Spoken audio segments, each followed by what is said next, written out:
behind everything you do, just what is the purpose behind what you're doing? And the intent behind what you are doing is often the catalyst of the result of that action. And I'll talk about this more later on. Sometimes there's this facade that the more clairvoyant that you are, or the more that you open your third eye, or etc., however you perceive the spiritual journey is, that it will advance you faster. No, that's not always the truth. And I know that from my own personal experience. Sometimes it sets you back.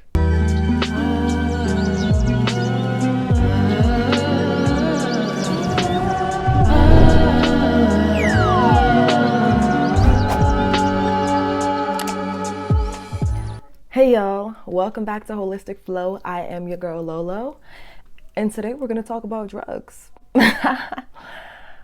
Just kidding, kind of. I got a viewer request a little while ago to do a video about the use of drugs and alcohol and how they can affect your spiritual journey. This is actually a topic that I've been thinking about ever since I started my YouTube channel 2 years ago. I was in sort of a different place in life. I was a younger age and not as spiritually mature or even like as wise as I am now about topics such as these. I also have realized since starting my channel, I have gained an audience, and I realized that most of my audience is actually younger than me physically. So what's up, old heads? And by old heads, I'm including me in that, because literally all my friends call me mom. So maturity and really age isn't just about your physical age, because yes, we have a physical age here in life, but I feel like even the reason that most of you all who watch and consume my videos are older than me is because of a concept called old soul. And if you've literally had spiritual maturity, that's literally what old soul means, and your spiritual maturity may show you as older than what your physical age actually is, then maybe you have a little bit more to offer, a little bit more wisdom and advice to offer people who may be physically older than you but have not gained the devices yet to figure out for themselves where in life they are to be directed. I'm the ripe age of 22, by the way. I will be raw, open, and honest because again, we're all like adults on this channel. It's just simply my advice and opinions, thoughts based upon my personal experiences. So before we get into this video, if you are new here to my channel, hello.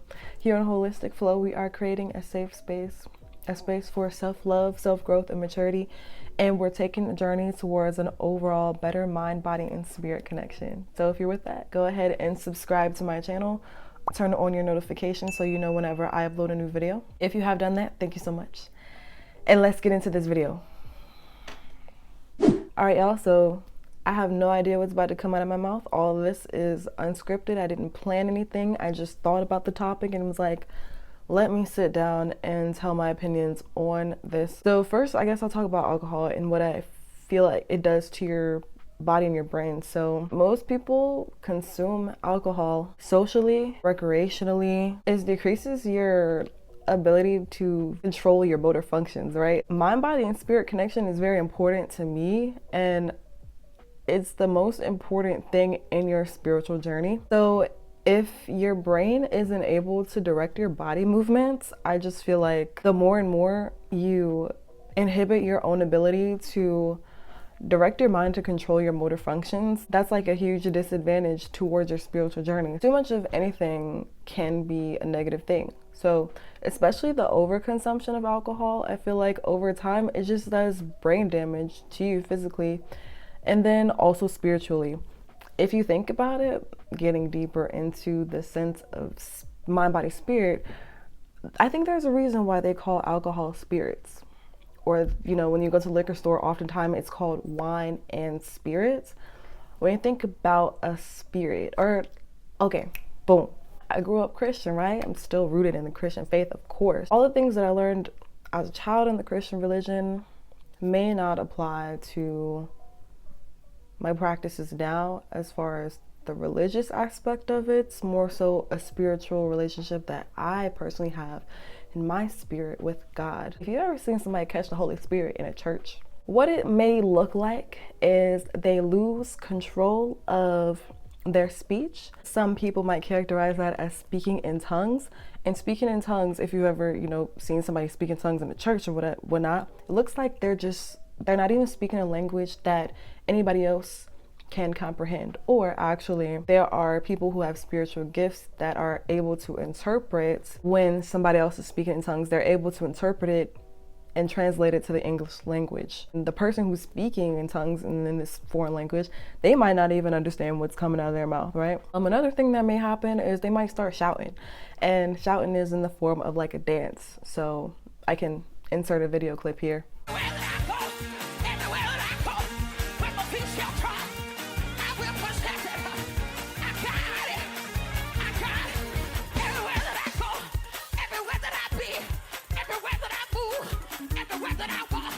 Right? And they dance like that because they're really feeling the spirit, and it makes them move to where they just let the spirit take over, and it makes them dance, sing, clap.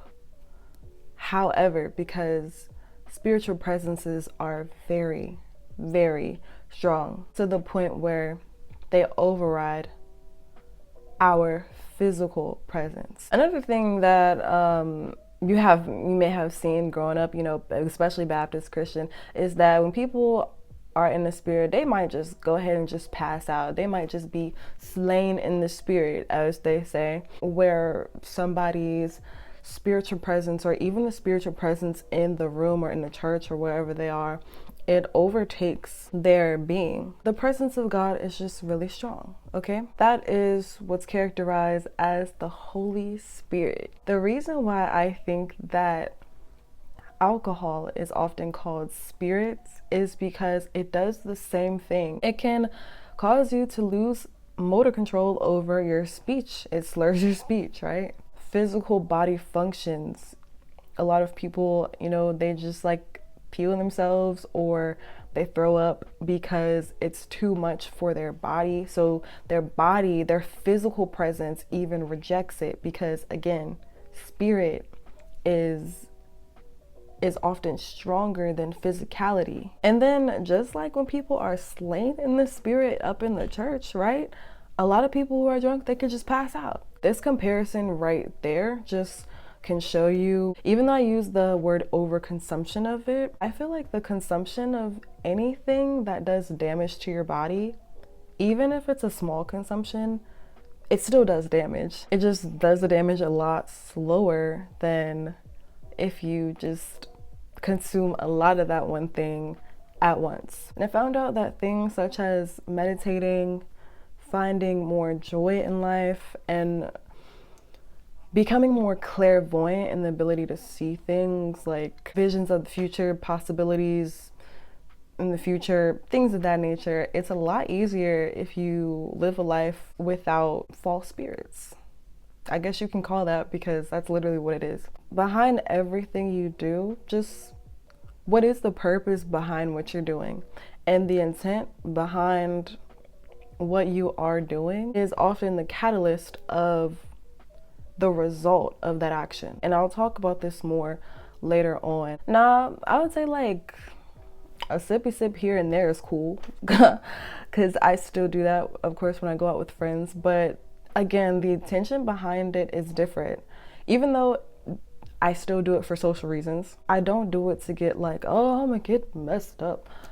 But it's different now. It's just different, because I've gone through a phase of spiritual maturity that has changed the way that I look at those things like forever. And another thing is, when you're always the sober one, or the most sober one at least, in a group of like highly intoxicated people, you can peep some stuff about the social group that you're in that if you're in your right frame of mind, you probably wouldn't want to hang out with that social group again, honestly. So that kind of bounces back on the clairvoyance aspect. We all do things that we know are not great for our bodies, because in this life it's kind of difficult to get away from consuming things that are harmful for your body. So some people's mentality may be like, well, I'm gonna die one day, I might as well have a good life.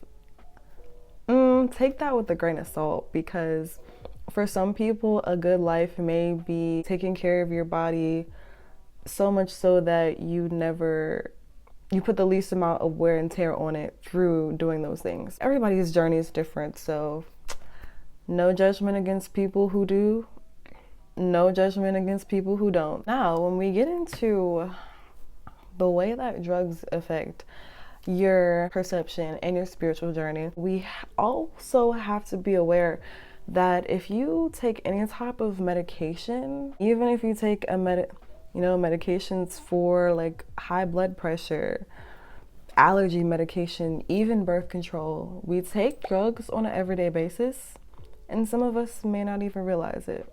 But of course, I know the drugs that y'all really want to hear about, the recreational ones, right? Boom. So I watched this documentary a little while ago with one of my friends called Have a Good Trip. And it's a documentary about psychedelics. Now, psychedelics are like drugs such as shrooms, acid, Molly, I'm not sure.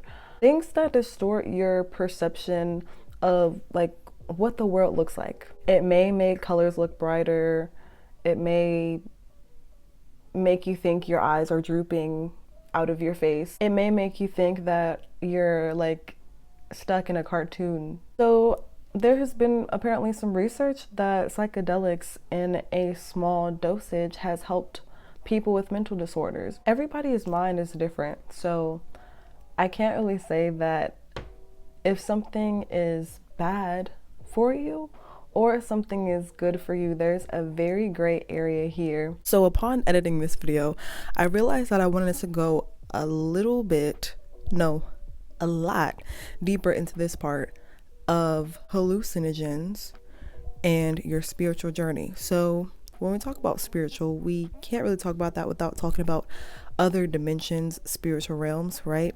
So specifically, if we just look at when we dream, what happens when we dream? It's been something that can't even really be studied by scientists because the dreamlike state still hasn't been completely explored.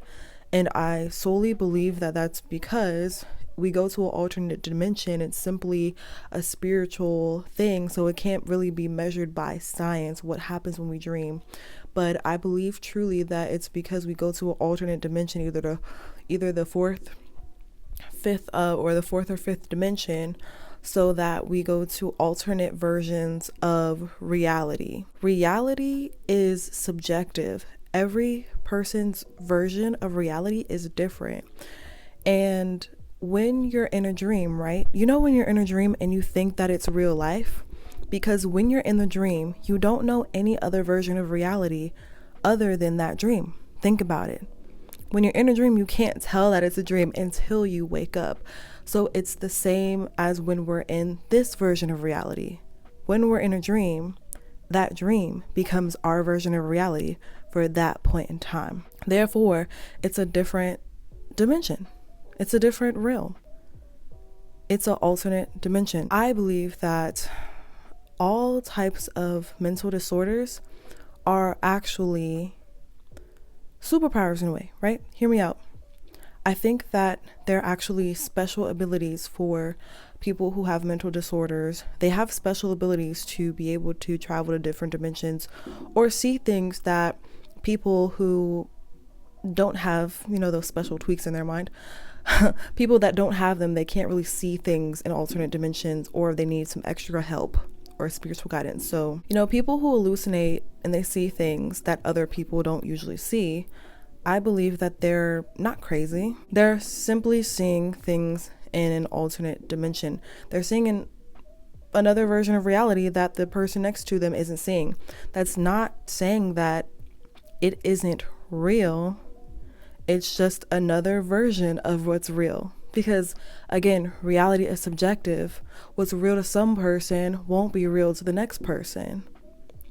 So nothing's really real. Nothing's really fake. When they come out with, statements and studies saying that hallucinogens or these type of psychedelic drugs help people who, you know, have mental disorders. The reason why is because people with mental disorders have special abilities that people with regular minds don't, to go to alternate different dimensions. And so they are already having the abilities that people who have regular minds who take hallucinogens, they go into those dimensions and they go into those alternate different versions of realities and then go into this trip. So the drugs basically just take you into an alternate reality. And this next thing I'm gonna say could be a whole separate video. I can make one if y'all want me to, but listen at the way that they advertise drugs for, let's say, depression, right? Medications for depression, right? Guess what the side effects are? More symptoms of depression, symptoms of anxiety, thoughts of suicide, right? On every drug commercial. And honestly, when I'm sitting down watching like any sort of live TV or any like reruns, there's nothing but drug commercials on. There's a drug for everything these days. And I'm not talking about the hallucinogens or recreational drugs. I'm talking about the FDA drugs. I truly believe, y'all, that the people, they don't want us to know like how powerful our minds are, and they want us to think that the things that deviate us from normalcy are crazy. They think that they need to be fixed or suppressed with drugs. And I've, you know, in the past, I've had plenty of friends, also family members, to have mental disorders, have taken these drugs that suppress their natural mind's abilities, and they feel worse. They feel like something has been drained. They feel like their energy is drained. They just don't feel right. They don't feel like themselves. If you need a reference, I highly suggest you watch the movie A Beautiful Mind. Is that what it is? This movie highly changed my perception on, man, just like so many things about the mind and mental disorders and what they try to make us believe about our actual minds and what our mind naturally does.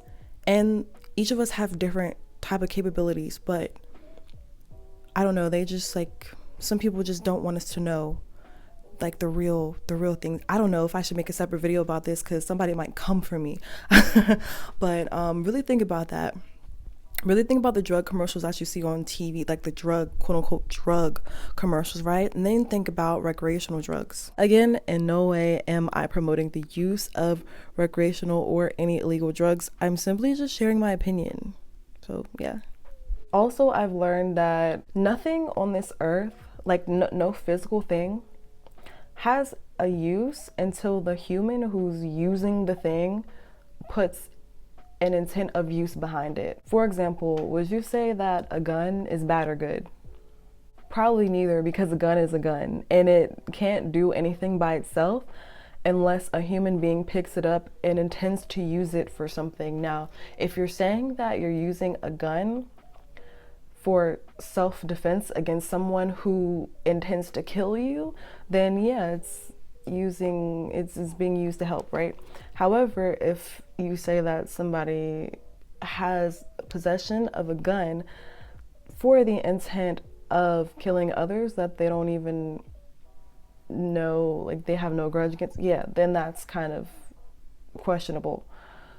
So the point behind this is that any physical thing, we can't really say that it's bad or good, right? Because who decides that? Do you decide that, or does the person who's using that decide that? Why is it bad or good? Is it because of the results that it's often given people that you know of, or is it because of your own experience with it or what you've seen the media painted out to be? But I really believe that when we look at the use of certain things, and this is kind of like a mind blower for somebody, some people somewhere, it's not about whether that thing is bad or good. It's about what you intend to use that thing for. So, boom, getting to use of Mary J, because like I said, that's the only thing that I've used as far as drugs. There have been experiences when I thought I gained superpowers, right? Like I thought that I heard people next to me talking to me or talking about me, and then I would look over and they didn't say a word. And I'm like, yo, can I read people's minds now? Like, what's going on? One advantage of being more aware of my spiritual journey for me in general was becoming more self-aware. Becoming more self-aware of who I am and what I stand for and what I'm even here to do in the first place. And then everyone else's, like every other human being's place in my life has become so much more important in my joy and clairvoyance and knowing that I'm safe in this life. And I would say some people that I know of have experienced similar things while partaking of that drug. Again, I'm not promoting the use of any drugs at all, just sharing my personal experiences. On the other hand, there have been experiences where, for example, I felt like I tried to lay down and take a nap and my body is literally falling, or my soul is falling out of my body, and I'm not sure what's going on or if I'm gonna wake up the next day. One thing is for sure, if you are not mentally stable and you are aware that you're not mentally stable, right? You are intending to use something, whether it be a substance or alcohol or something, you have to be prepared for the possibility that you may not be in control of the functions of your mind. And some people may say, well, I already feel like I'm not in control of my mind. Anything that is put on this earth naturally and is taken by human beings and changed or rearranged and made into something else, the state of that natural thing has now been altered by humans who are flawed and who often don't know right from wrong. We don't know what we're doing, which is why I made my new YouTube channel called Holistic Fit Meditation. It's my business YouTube. And the purpose of me making that YouTube video is to teach people how to meditate. But for me, if I'm in a state of mind where I can't focus or sit down for 20 minutes and meditate, then I need to stop doing it because it's a hindrance to my spiritual journey. Another thing is that a lot of people may think that the Mary, that's what I'm going to call it from now on, the Mary makes them more clairvoyant, able to see things that they didn't see before the Mary. I compare this a lot to the story of Adam and Eve. Even if you're not a Christian or you have some indifferences about this story, I invite you still to listen to this little tidbit. So apparently Adam and Eve were in the Garden of Eden, right? And basically God told them, y'all can eat from any other tree. Y'all can eat the fruit from any other tree. All this is y'all's. The only one you can't eat is that tree right there. Boom. But they got curious. So they went and ate from that tree, and the fruit from that tree opened their eyes and gave them apparently God's wisdom. Like they could see everything. There are things that God protects us from. There are things that as human beings we don't know because we're not supposed to know them, or either we're not supposed to find them out or know them in that time. And so sometimes our eyes being open to certain things is a hindrance to our spiritual journey. Like sometimes there's this facade that the more clairvoyant that you are, or the more that you open your third eye, or etc., however you perceive the spiritual journey is, that it will advance you faster. No, that's not always the truth. And I know that from my own personal experience. Sometimes it sets you back because literally there's some things that we don't know. Like nobody knows everything. Nobody. And the reason for that is because there's certain things that we don't know and we'll never know them because that's for our protection. Every single day we're being protected because we are loved. We are guided and we are directed. But sometimes on your path, you just have to trust that you'll be directed, and you have to listen to what you actually need to do. You also have to be really clear on the things that you're doing to advance in your spiritual journey and why are you doing those things. And how is it making you feel? Is there anything in your life that you feel physically or even mentally dependent on to even survive or to bring you joy? I feel like for all of us, there may be certain things that we feel like we can't live without. I feel like for everyone, there are things in our life that we love to have in our life because they make us feel good. They may make us happy, but not necessarily joyful. Because I feel like only God himself gives us true joy. But for everybody, there's things that we may do, physical things that we may hold on to because we've developed attachments to them because of the way that we think they make us feel. And this isn't just, talking about drugs, alcohol, or what have you, or whatever substance. It's anything can be a drug. Anything. And just know that there are a lot of things that we've been given that are naturally healing on this earth, like plants, like our breath that flows through our body.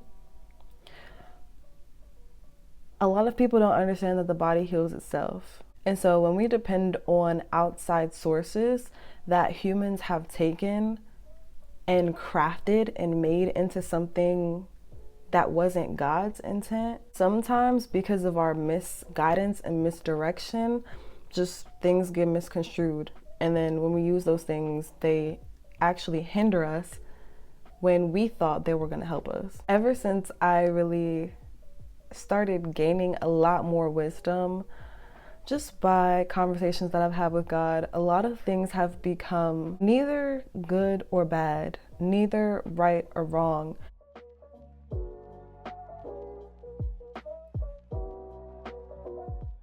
You and 5 of y'all friends, every single week, y'all go to a burger joint, and that's kind of like y'all ritual. So y'all always go to that burger joint every single week because y'all love to eat burgers at y'all favorite burger joint, right?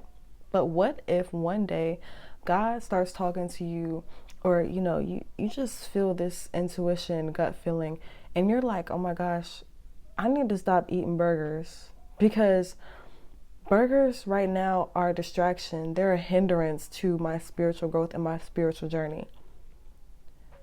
But didn't none of your other friends get that message? Only you got that message because it was only for you. But burgers don't hurt nobody. Nobody ever died from eating burgers. But for some reason, you got the message, right? The spiritual guidance to stop eating burgers. Only you. Take what you want from that story and run with it. Actually, no, don't run with it. Take it with a grain of salt. But that is the story of our lives. There will be things in your life that the message is only for you. It's not for other people, right? So if you see other people doing it and you're like, oh my gosh, it's not hurting other people, why should I need to stop doing it? Well, just listen and then you'll learn why. So yeah, I hope that y'all enjoyed this video, and I really hope that it was helpful for you. I love getting video requests from y'all, and you know that I'm going to deliver. If y'all have any questions, comments, I know there's going to be a lot of comments down below. I look forward to reading them. And then also, if you would like to support my YouTube channel, I'll leave my Cashapp down below. Also follow me on my social medias, and then subscribe to this channel for more content like this. I think next I might do a video on sexual relations and your spiritual journey. So if y'all want to see that video, give this video a thumbs up. And I hope to see you in my next one. But until then, I'm sending peace your way, love your way, and joy to you, your family, and your friends. All right, y'all. Peace.